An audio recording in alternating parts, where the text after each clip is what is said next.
तो ये है क्लास 9th का रसायन विज्ञान अध्याय 4 परमाणु संरचना। और इस अध्याय में हम लोग इसके लघु उत्तरीय प्रश्न हल करने वाले हैं। तो इस प्रथम भाग वीडियो में हम 1 से लेकर 10 प्रश्नों को ही हल करेंगे। तो शुरू करने से पहले मैं बता दूं कि इस अध्याय का जो इम्पोर्टेंट नोट्स होता है अपलोड कर दिया गया है। तो डिस्क्रिप्शन में मैं लिंक दे देता हूं, आप सबसे पहले उसको देख लीजिए ताकि आपको अच्छे से सभी प्रश्न समझ में आ जाएगा। वो आपको देखना ज़रूरी है, इम्पोर्टेंट नोट्स इस अध्याय का। तो चलिए शुरू करते हैं। परमाणु संरचना अति लघु उत्तरीय प्रश्न। तो प्रश्न संख्या 1 है, परमाणु में मौलिक कणों के नाम बताएं। तो मौलिक कण कौन कौन से होते हैं? तो इनके नाम है इलेक्ट्रॉन, प्रोटॉन और न्यूट्रॉन। इसके बाद है प्रश्न संख्या 2। तो प्रश्न संख्या 2 है, परमाणु के नाभिक में उपस्थित मौलिक कणों के नाम लिखें। तो नाभिक में उपस्थित मौलिक कणों के नाम हमें लिखना है। तो सबसे पहले इसके बारे में जान लेते हैं। उसके बाद तो यहाँ पे देखिए आप, ये एक परमाणु का मॉडल हो गया। तो एक परमाणु में 3 कण होते हैं, कौन कौन? इलेक्ट्रॉन, प्रोटॉन और न्यूट्रॉन, जिसमें नाभिक में प्रोटॉन और न्यूट्रॉन अवस्थित रहते हैं। और ये जो कण दिखाई पड़ रहे हैं आपको, ये है इलेक्ट्रॉन। ये बाहरी ऑर्बिट यानी कक्षा में चक्कर काटते हैं, ये कक्षा कहा जाता है। और इसे कहा जाता है परमाणु का नाभिक। ये हो गया कक्षा। तो इलेक्ट्रॉन होता है ऋणात्मक आवेश वाला, ठीक है। और प्रोटॉन होता है धनात्मक आवेश वाला।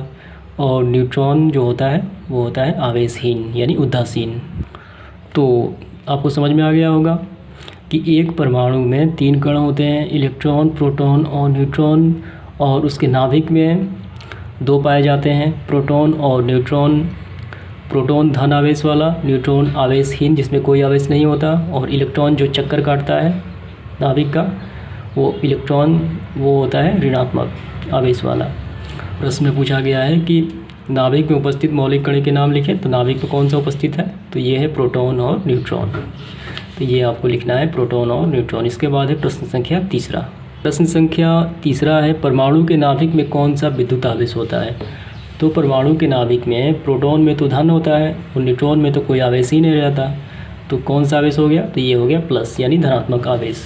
तो ये आपको आंसर लिखना है धन आवेश। इसके बाद है प्रश्न संख्या 4, परमाणु उदासीन क्यों होते हैं? तो परमाणु में जो होता है प्रोटॉन की संख्या और इलेक्ट्रॉन की संख्या बराबर होती है।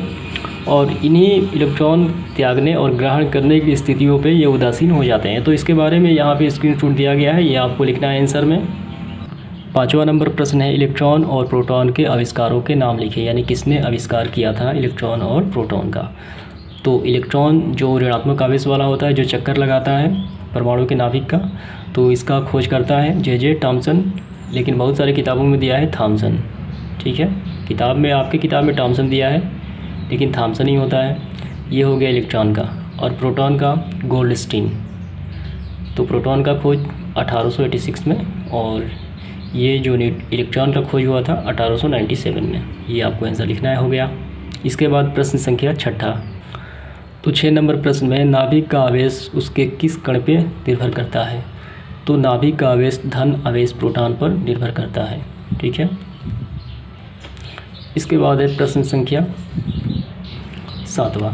तो ये आसान सा प्रश्न है, परमाणु संख्या क्या है? तो परमाणु संख्या परमाणु के नाभिक में उपस्थित, तो नाभिक में कौन से उपस्थित होते हैं? प्रोटॉन और न्यूट्रॉन। लेकिन प्रोटॉन की संख्या क्या कहलाती है? परमाणु संख्या कहलाती है। तो ये आसान है, परमाणु संख्या परमाणु के नाभिक में उपस्थित प्रोटॉन की संख्या परमाणु संख्या कहलाती है। परमाणु द्रव्यमान क्या है? तो ये भी आसान सा प्रश्न है। तो ये आपको लिखना है परमाणु द्रव्यमान क्या है, इसका आंसर। किसी तत्व में परमाणु के नाभिक में उपस्थित प्रोटॉन और न्यूट्रॉन दोनों, जो कितने प्रोटॉन है और कितने न्यूट्रॉन है, दोनों का योग क्या कहलाता है? परमाणु द्रव्यमान कहलाता है। और इसे ए द्वारा सूचित किया जाता है। तो परमाणु द्रव्यमान बराबर ए बराबर P+N, प्रोटॉन की संख्या और न्यूट्रॉन की संख्या। ये प्रश्न संख्या 8वां भी हल हो जाता है। इसके बाद है प्रश्न संख्या 9, हाइड्रोजन के 3 समस्थानिकों के नाम लिखें। तो ये हो जाता है हाइड्रोजन के 3 समस्थानिक, प्रोटियम, ठीक, 1H1। फिर इसके बाद है दूसरा ड्यूटेरियम, 1H2। तीसरा ट्राइटियम, 1H3। तो ये हो जाता है हल। इसके बाद है प्रश्न संख्या 10वां, आयन कितने प्रकार के होते हैं? तो ये काफ़ी आसान सा प्रश्न है। आयन दो प्रकार के होते हैं, कौन कौन? एक होता है धनायन, दूसरा होता है ऋणायन। और आयन की परिभाषा विद्युत आवेश युक्त परमाणु या परमाणुओं का समूह आयन कहलाता है। ये दो प्रकार के होते हैं, एक होता है धनायन, एक होता है ऋणायन। तो हम लोगों ने 1 से लेकर 10 तक अति लघु उत्तरीय इस प्रथम भाग वीडियो में कंप्लीट कर लिया है, और अगले भाग वीडियो में हम देखेंगे 10 से अगले यानी आगे प्रश्नों को। तो आज के लिए इतना ही, धन्यवाद।